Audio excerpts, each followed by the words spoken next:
Oi, eu sou a Karina e esse é o Naftalina Fresh. Sim, chegou o dia. Eu vou passar vergonha agora em áudio, na internet. Veja só que alegria. Tu que me segue em pelo menos uma rede social, já sabe, com toda certeza, já deve estar até cansado, inclusive, mas sabe que quando eu gosto de alguma coisa ou de alguém, eu não apenas gosto. A minha vida meio que gira em torno disso. Então eu resolvi parar de achar estranho esse tipo de situação em que eu me coloco e passei a abraçar mesmo essas minhas paixões muito pontuais e não bastando aceitar, que é o primeiro passo, né? A gente tem que aceitar, reconhecer.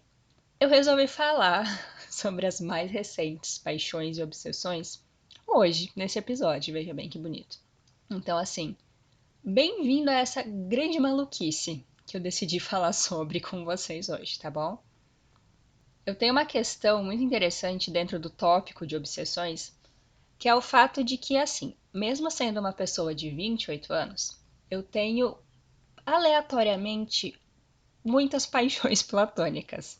Mas não te engana, tá? Eu não tô falando de amores impossíveis, assim, porque o alvo da tua paixão, né? O alvo disso te ignora.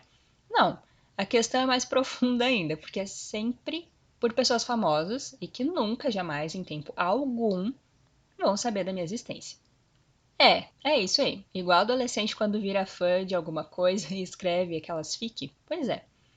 Eu nunca escrevi fanfic, mas é só tu acompanhar meu Twitter falando sobre essas pessoas que tu vai ver que eu não preciso, já tá tudo lá. Inclusive, se tu não segue e quer acompanhar esse grande show de horror, é @nostalgicarina.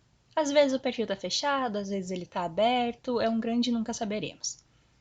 Então, assim, eu tenho fases muito específicas de acompanhar muito um conteúdo ou alguém, e eu posso até dar como exemplo disso o fato de assistir todos os dias por muito tempo os vídeos do Em Pé na Rede, que é um grupo de stand-up.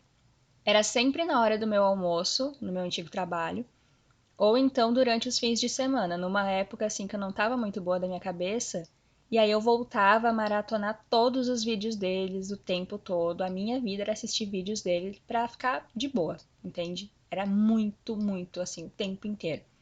É uma coisa tão forte que eu tenho até um perfil no Instagram onde eu postava trechos dos vídeos deles e de outros comediantes também. Era uma coisa assim dedicada mais pra comédia.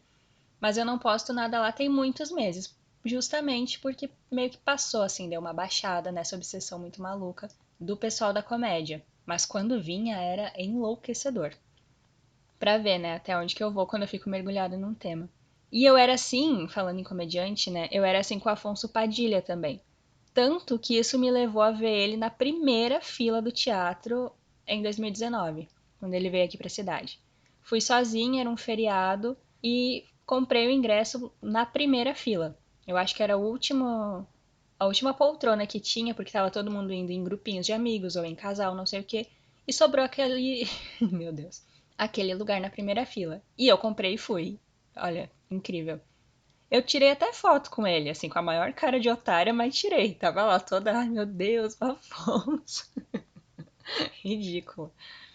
A minha maior obsessão atual, que foi o que me fez escrever, né, o roteiro, é Stranger Things. A quarta temporada que saiu, né, no mês de maio, e depois o volume 2 que veio em julho. Mas não apenas a série em si, né? Nossa, estou obcecada por Stranger Things, não. É o personagem do Ed Manson mesmo. E o ator que dá vida a ele, o Joseph Quinn. Eu não tenho nem palavras suficientes para expressar o que aconteceu comigo quando eu assisti Stranger Things esse ano. Porque se passou tanto tempo entre a terceira e a quarta temporada, teve a pandemia inteira aí no meio. Meu Deus do céu. E assim, pra vocês terem uma ideia, a minha maior paixão dentro da série era o Steve.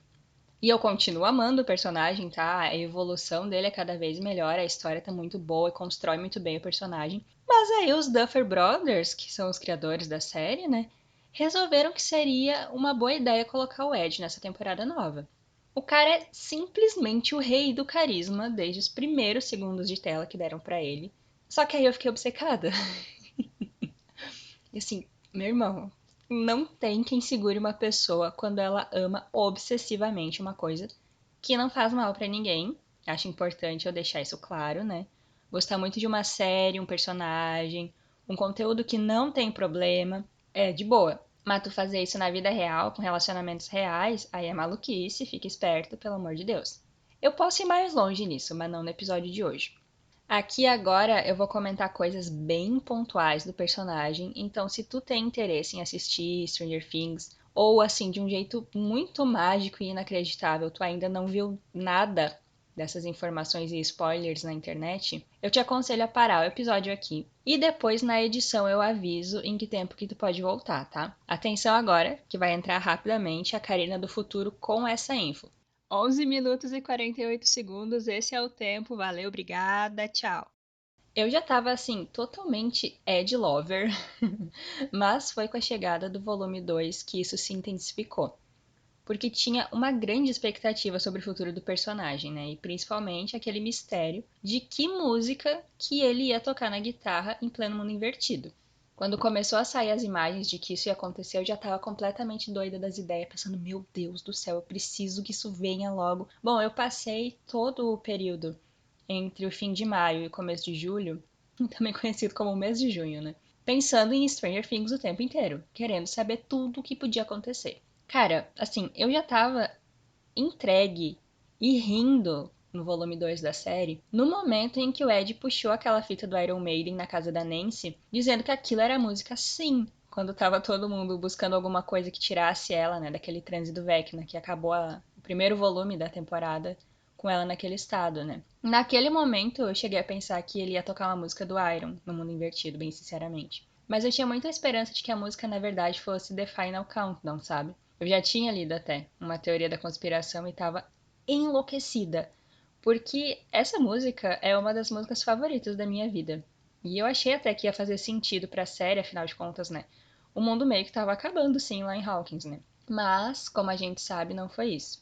O que, assim, de forma alguma diminuiu a cena toda, que no fim das contas era o Ed tocando Master of Puppets do Metallica. E assim, meu Deus, oferecendo pra Chrissy, coitadinha, que foi a primeira morte da temporada, né? E eu acho que por isso foi a mais chocante. Enfim, foi o que desencadeou, né, todo aquele rolê de perseguição ao Ed e tal, que tinha aquele Jason, otário, que inclusive, olha, isso é outra coisa que eu fiquei obcecada. As fanarts do Ed com a Chrissy, ai gente, tão bonitinho. Eles claramente seriam um casal muito da hora. E que não tem nem comparação, assim, ó, não existe comparação comparar o Ed e a Chrissy com o que a Chrissy tinha com aquele lixo que é o Jason. Era, né? Porque foi com Deus. Foi com Vecna, na verdade, porque, né, o final da série. O Jason, assim, playboy maluco, doido da cabeça, que namorava a Chrissy, e a Chrissy tadinha cheia de problema, e ele lá sendo só um grande otário, fanático, maluco. Teve uma fanart em específico falando nisso, que me quebrou numas 20 partes diferentes. Foi postada até pela própria atriz que fez a Chris na série, e foi repostada pelo Joseph. Foi por isso que eu vi, porque é óbvio que agora eu sigo o Joseph Quinn no Instagram. Era um desenho de como seria a foto de formatura da turma de 1986, que era a turma deles em Hawkins. E aí tá lá o Ed e a Chris com a roupinha de formando. Ai, eu morri de dó, isso não se faz. Desumano. Então, assim, agora absolutamente tudo que eu vejo do Joseph eu reposto nos stories ou no meu Twitter. E eu não sei se tem gente que não aguenta mais ver isso ou assim, não liga, né? Eu até prefiro que não ligue, porque eu vou continuar postando. Mas eu não sei se tem gente que não aguenta mais ver isso, só que eu já avisei que é pra me silenciar ou até parar de me seguir, porque sinceramente é muito bom ter paixão platônica em famoso. Não é a primeira vez que eu falo disso e eu vou explicar. Se tu platonicamente tá afim de alguém que é da vida real, isso é só muito triste, não é? Eu acho particularmente bem triste. Na escola, na época de escola, isso acontece muito, né? Tem um coleguinha mais popular, mais bonitinho ali, e ele nunca vai te dar bola, né? Geralmente é o que acontece, nunca te dá bola. Então tu fica lá nutrindo um grande vazio. Muito chato. Nossa senhora, pelo amor de Deus, só é triste, só é muito triste. Com o famoso, não. Famoso, tu já sabe desde o início que nunca vai acontecer. Porque é óbvio isso, meu Deus. Não precisa ser um gênio pra saber. Se a pessoa chega a ver, né, se o famoso chegar a ver um post teu e der o mínimo de atenção, vai ser bom? Óbvio! Nossa, assim, ia ser a melhor coisa da minha semana se, sei lá, o Joseph curtisse um tweet meu. Ou apenas se ele visualizasse um story que eu marcasse ele, já tava assim, eu ganhei o dia, a semana, sei lá. Tá maluco, cara? Eu ia me tremer inteira, óbvio. Mas não é o caso. A gente sabe que não vai acontecer, porque veja bem, ele é mundialmente famoso agora. E eu digo agora porque eu mesma não conhecia o ator antes dele fazer esse papel na série. Eu sei que ele fez outros, mas não acho que foi a mesma popularidade absurda, igual agora com Stranger Things. Porque assim, gente, não tem uma loja, não existe uma loja de cultura pop ou uma loja assim mais conhecidinha que não esteja fazendo roupa do Hellfire Club, sabe? Cara, é um ícone. Todo mundo quer ser ou ter o Ed. Então, quando eu assisti a cena da morte do Ed, eu fiquei tão triste. E assim, tão sem ação que eu só sabia chorar. Só sabia chorar. Quando o episódio chegou no fim, eu ainda fiquei uma meia hora, literalmente, tá? Uma meia hora em silêncio e imóvel, olhando pra tela, assim, pensando em tudo que tinha acontecido. Eu até acho que eu perdi alguns detalhes do resto da série, eu vou ter que reassistir o volume 2 porque eu fiquei realmente muito passada, muito impactada com tudo que aconteceu depois também. Tipo a Max se quebrando inteira, inteira, e ficando cega. E isso tudo pouquíssimo tempo depois da cena da morte do Ed nos braços do Dustin, tadinho, tem isso também. Então, assim, o fato é que até o presente momento, tudo que aparece sobre ele, meus amigos me mandam, me marcam, e eu também mando para alguns deles que estão dividindo essa obsessão comigo, porque é lógico que eu não ia ser a única vivendo isso, né? Bom, agora assim, falando em coisas que me marcam nas redes sociais, né? Coisas que me mandam, comentam comigo, eu deixei esse assunto mais pro finzinho, pra ver se ele passa meio despercebido, meio batido, e eu não passo tanta vergonha assim com ele. E eu já tô rindo de nervoso enquanto eu coloco isso no roteiro, que é, então, ai, pelo amor de Deus, a minha paixão platônica pelo Chicoin das lives do Casimiro.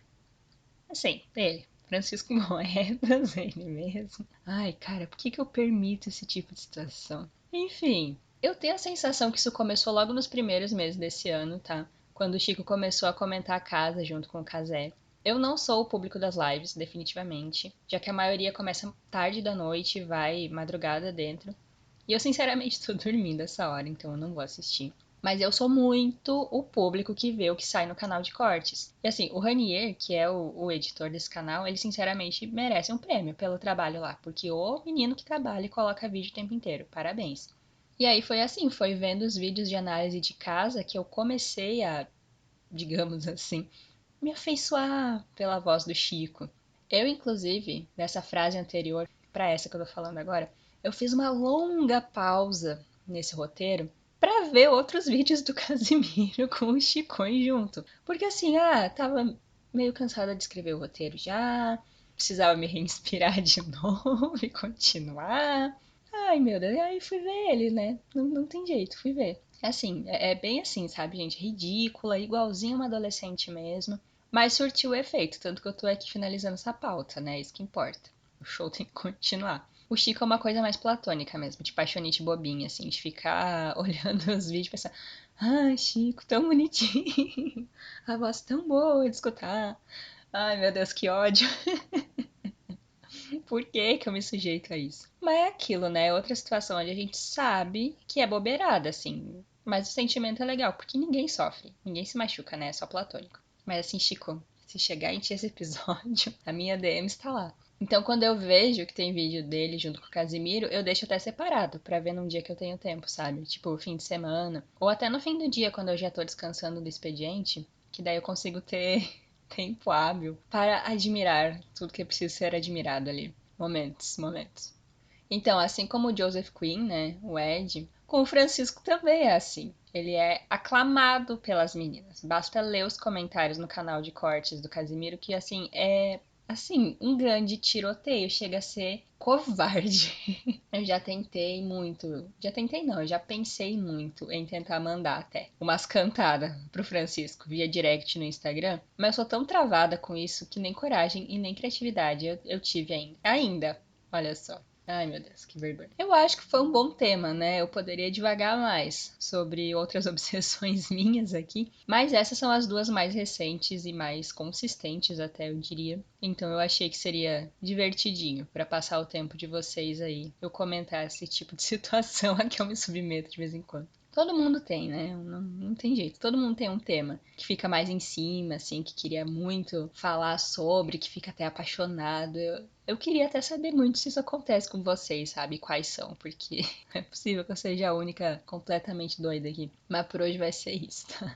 Eu sou a Karina e esse foi o Naftalina Fresh. Muito obrigada por ter ouvido e vocês me ouvem nos próximos episódios. Até mais! Tchau!